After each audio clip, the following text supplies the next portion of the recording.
folks, it's Miss Alison here. I'm so glad you picked up our Art to Go bag, and it features our STEAM Star of the Month, Keith Haring.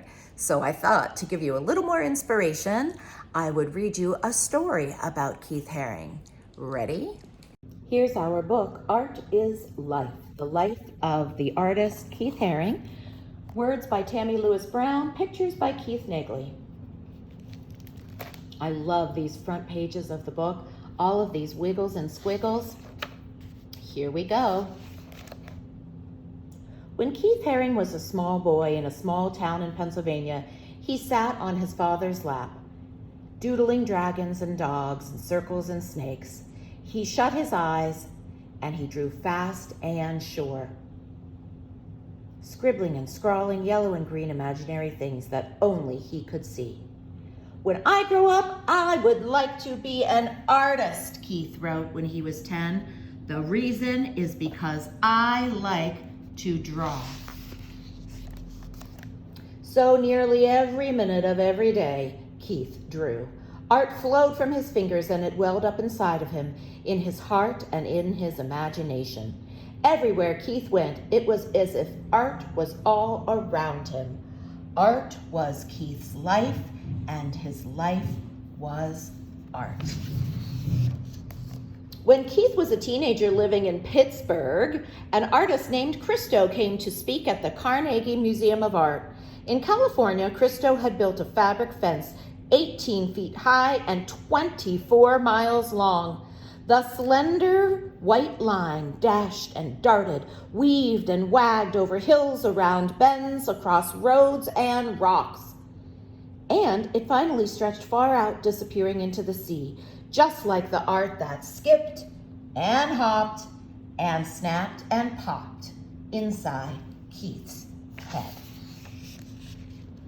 At first, some people didn't like Christo's art, but once they saw the dancing river of cloth, they began to understand something new about art, about beauty, about the world we live in.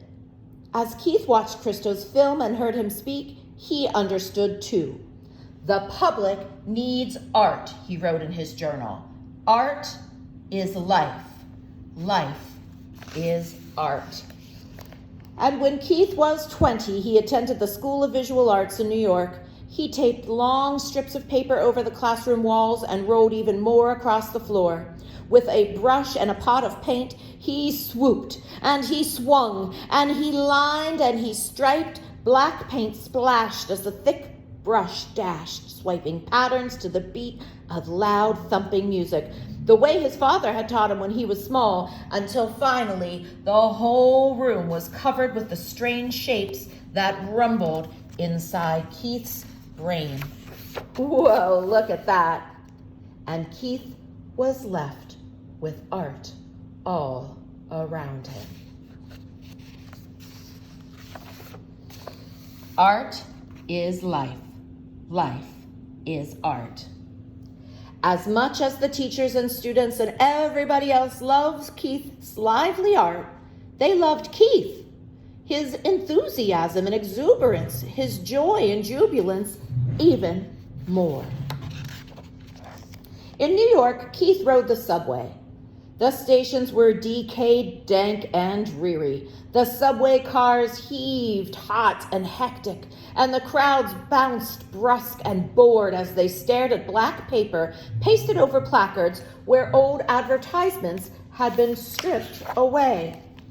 Keith knew that the streets and the subways and the people of New York, they needed art all around them too. And that could make their imaginations dance and prance and roar and soar just like the art inside Keith's head. So one day, just a bit more than a year after he'd arrived in the city, Keith had an artful idea. He ran up the subway station stairs to the street and he bought a stick of white chalk. Art is life, he thought to himself. Then he marched back down into the subway station. Life is art. Chalk dust swirled as Keith's art unfurled where everyone could see it. Ringed with rays of light and energy, radiant babies crawled.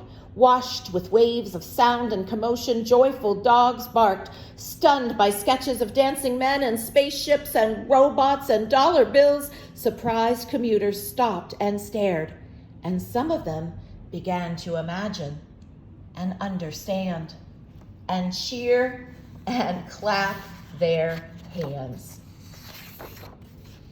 Police stopped him and sometimes even arrested him for drawing on the walls. You can ask a grown-up to talk to you about graffiti.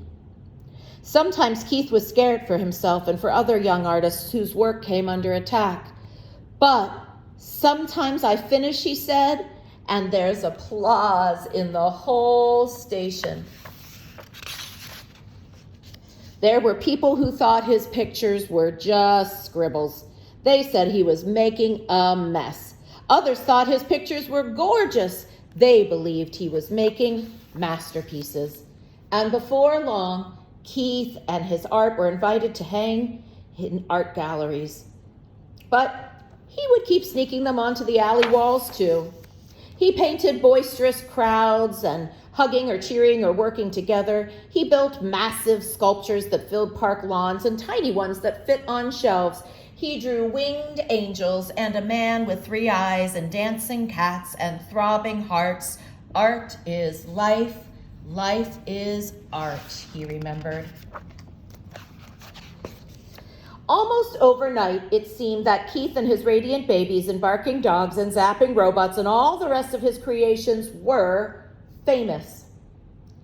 But he still wanted everyone to see and feel art around them. So in 1986, he opened a store in Soho in New York City and called it The Pop Shop.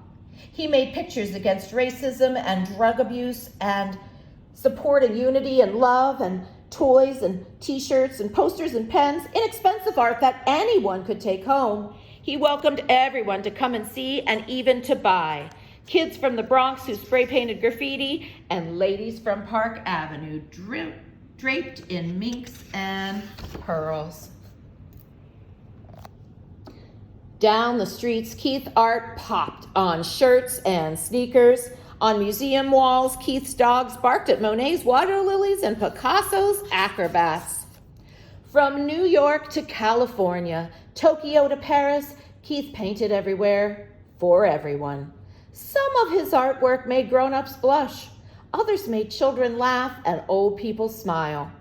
Most of all, Keith's art made people dream and imagine and think and understand a little more than they had before about art and life and the world we live in.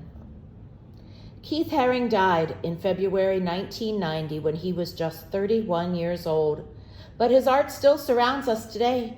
Pictures that make people smile and laugh and cry and think. Drawings that buzz and whir and shout and whisper. Paintings that look simple but help us understand complicated ideas. Art that inspires and inquires and opens imagination, like Keith Haring, the artist whose life was a work of art. And you can read a little more about Keith Haring at the end of the book. Life is art.